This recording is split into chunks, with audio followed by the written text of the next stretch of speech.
The most important thing is to have a routine, consistency, not obsession. Good. Don't be like Cristiano, because Cristiano is crazy. Okay, but 20%, 25%, it's too much. Even my friends say that I'm sick to live that life. For me, it's not a big deal. I do it in a comfortable way, in a happy way. For me, it's not sacrifice. You say, yeah, sometimes you don't want to go to the gym. Of course, no. But I go because I have a compromise with myself. But I'm not go happy every day. You think I'm wake up off the bed every day happy, or with my wife or with my kids? Sometimes I'm not, but it's part of our time. We are both the same. We feel this every time. Make effort in your health.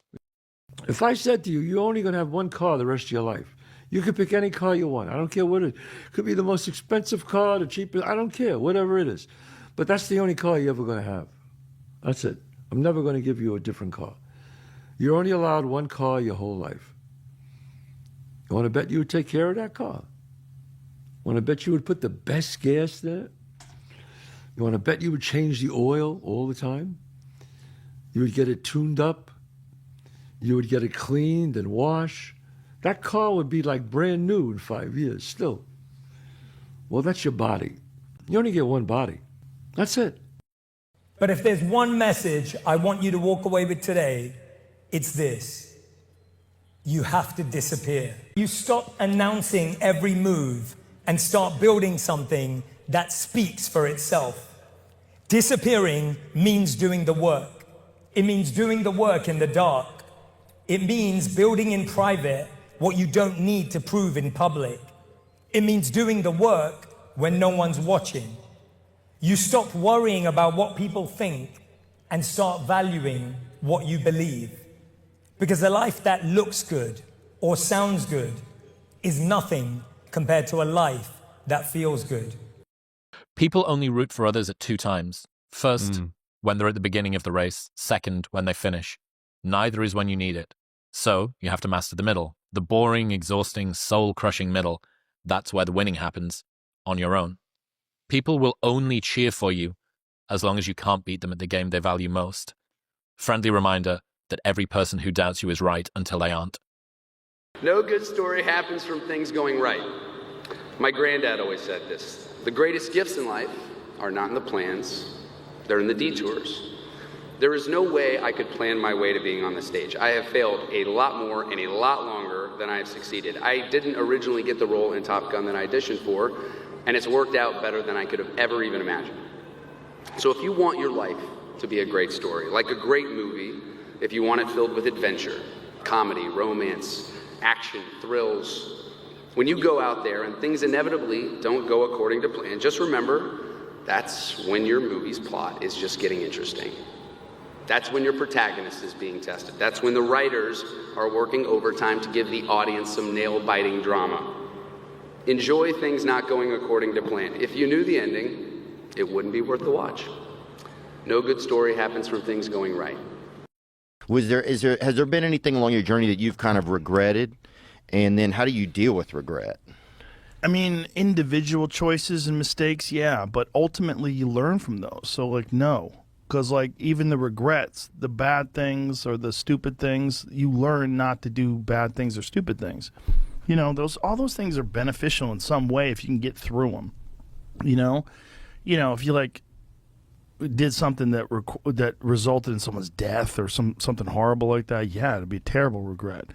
But I've been very fortunate that hasn't happened. But the dumb shit that I've done or the bad mistakes that I've made, they've taught me. You know, you learn. Like, that's why failure is so important. Like, failing and up and making mistakes, it's very important. That's how you learn. That's how the bad feeling that you get from something that you shouldn't have done or wish you didn't do or wish you did better. Like, especially failing at something where you half-assed it and you just feel like a loser. Like, that just teaches you. It teaches you to get your shit together. Well, you have such a good ability to learn from those things. Some people, I think, kind of it's just like it gets repetitive for some people. That's dangerous. Yeah, it's dangerous to dwell on past mistakes because people sort of define themselves by the worst moments that they've ever had. And if that's the case, like, some people are stuck in high school. You know, they're stuck in failures that they had like when they were first getting jobs, and they always think that they're a loser, and they don't like the feeling of failure, so they keep low expectations so that they never have to feel that. You got to get through it. You got to get through bad feelings. You got to get through failure. It's very important, and you get through it by just picking yourself back up and moving forward and going. But it's hard for a lot of people because that sting, they never get over it, the feeling of failure. And they don't have a good support system, like good friends. Like having a good community of friends is very, very important, because you could feel like down, like if you've been, a girl broke up with you and you feel like you're the worst, you're a loser, like you're a piece of, but then you go out with your friends and you have a few laughs, and next thing you know, you're laughing and you're like, I'm all right. We'll be all right. So if I give you a glass of water and then I piss in it and then I add sugar, it doesn't remove the piss. These are both independent things.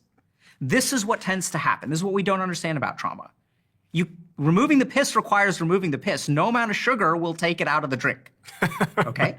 So this is mistake number one. No amount of building something good will remove something bad. Okay?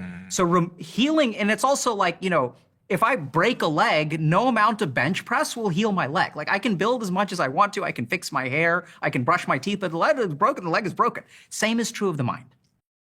I fell in love with an essay by Strangest Loop, and it is a list of things that are not doing the thing. So here is a list of things that are not doing the thing. Preparing to do the thing isn't doing the thing. Scheduling time to do the thing isn't doing the thing. Making a to-do list for the thing isn't doing the thing.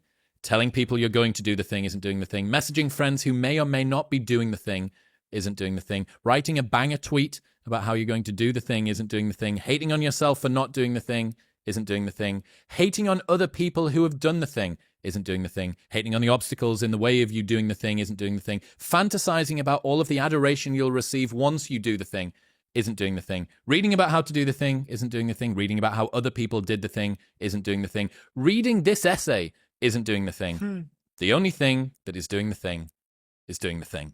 If you're going to try, go all the way. Otherwise, don't even start. If you're going to try, go all the way. This could mean losing girlfriends, wives, relatives, jobs, and maybe your mind. Go all the way. It could mean not eating for 3 or 4 days. It could mean freezing at a park bench. It could mean jail. It could mean derision, mockery, isolation. Isolation is the gift. All the others are a test of your endurance, or how much you really want to do it. And you'll do it, despite rejection and the worst odds, and it will be better than anything you can imagine. If you're going to try, go all the way. There's no other feeling like that. You'll be alone with the gods, and the nights will flame with fire. Do it. Do it. All the way. All the way. You will ride life straight to perfect laughter. It's the only good fight there is. Remember, only the disciplined ones are free in life. Only the disciplined ones are free in life.